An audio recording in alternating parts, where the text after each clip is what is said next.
So once you find properties that you're interested in, you have resources to skip trace the individual's information past just the address. So I use people finders and been verified for individual information as far as phone numbers and emails. And then you can use a skip tracer like REI Rail for more than just one address at a time. Also here in Harris County, we have the appraisal district, which say you may not be able to tell the owner's name, but you have an address. You can type the address into the search bar and it allows you to find the owner, their mailing address for the property if they don't live there anymore.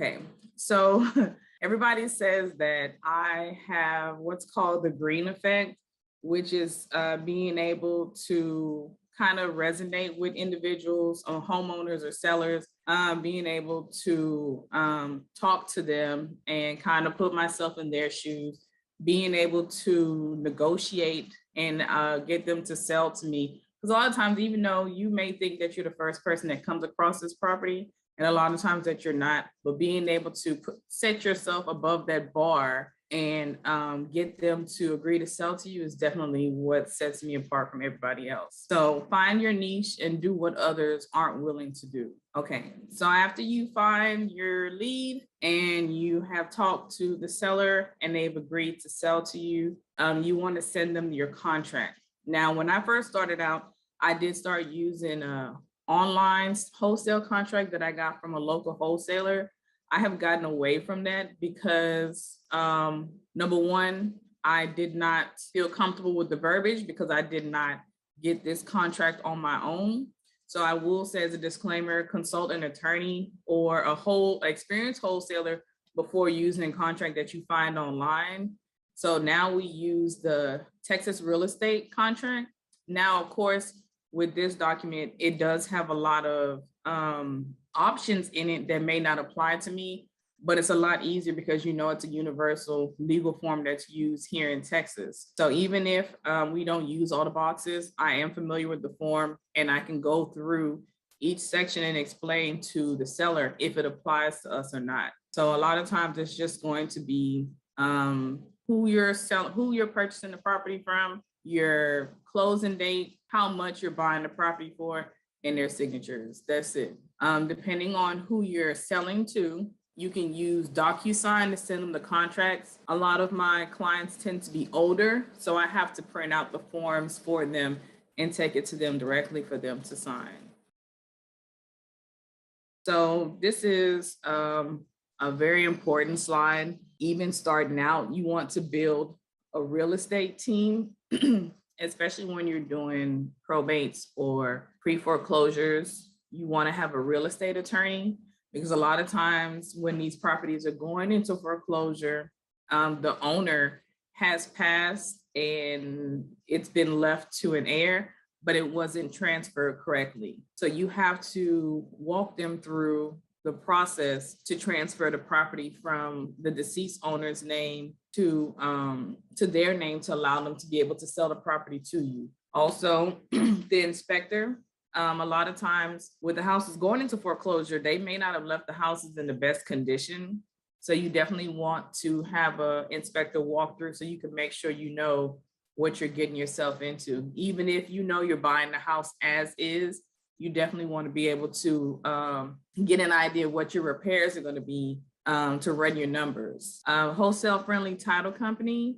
This is also important because you want to make sure you have a title company that's familiar with assignments and being able to set up your paperwork correctly so that you don't get left out of the deal. And they're familiar with wholesaling and assignments so that you can transfer your properties correctly. Say that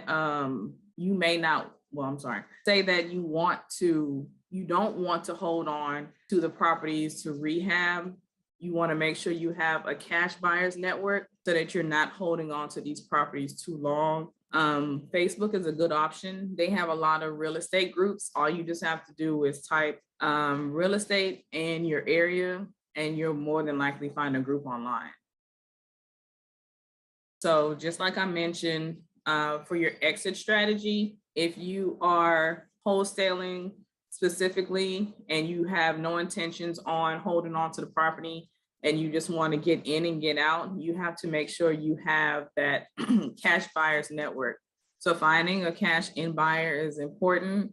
Like I said, there's a lot of people who post on Facebook all the time looking for cash buyers to help build up their email list, or you can just post in these groups your deal that you have to find someone qualified to close you out of your property. If you're looking to get bigger, you can mentor with someone. You can find a mentor or partner to do a joint venture.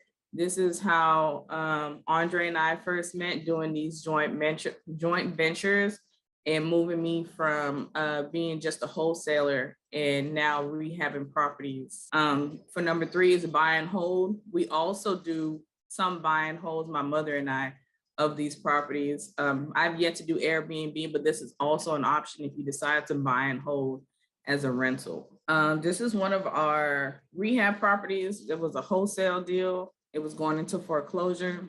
This is Southington. So this was found by the county records. The property was going into foreclosure. The owner had died and her grandson was living in the house. He was pretty much waiting until the auction for someone to come to the house and tell him that he had purchased the house before he left. So I initially had skip traced the information and never got a response. Well, of course, because she was deceased. So when I door knocked, that's when I met the grandson. He was able to connect me with his mother, who was technically the immediate heir to the property. We came to an agreement, paid off the mortgage balance and the mechanic liens attached to the property. So the mechanic lien was the grandmother technically had some plumbing work done and she did not pay the company. So the company put a lien on the house that had to be paid out before they would allow us to purchase the property.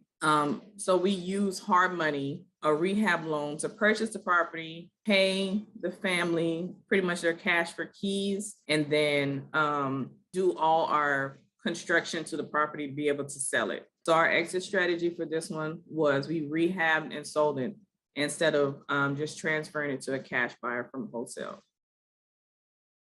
So yes, so a little bit more about hard money. Hard money is typically issued by a private investor or companies. Interest rates are higher and they can usually close in 48 hours or less. Yes, well, majority of it, depending on which companies that you use.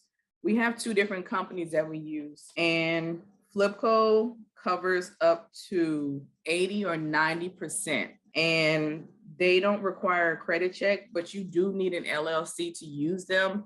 And they don't do land, but that allows you to purchase the property and give them your rehab budget, and they'll give you draws. So each time you have something done, foundation, roof, whatever, you take pictures and provide that information to them, and they pay you back the money that you spent. It's called Flipco. We also have Fund at Flip. They do a credit check. You're required to have an LLC, and they will incorporate your land purchase for new construction. So you're able to get a rehab budget for a whole new construction project, and you're able to get your money back from doing a new construction. So again, that's Flipco and Fund at Flip. So our contact with Flipco is going to be Sydney Campbell.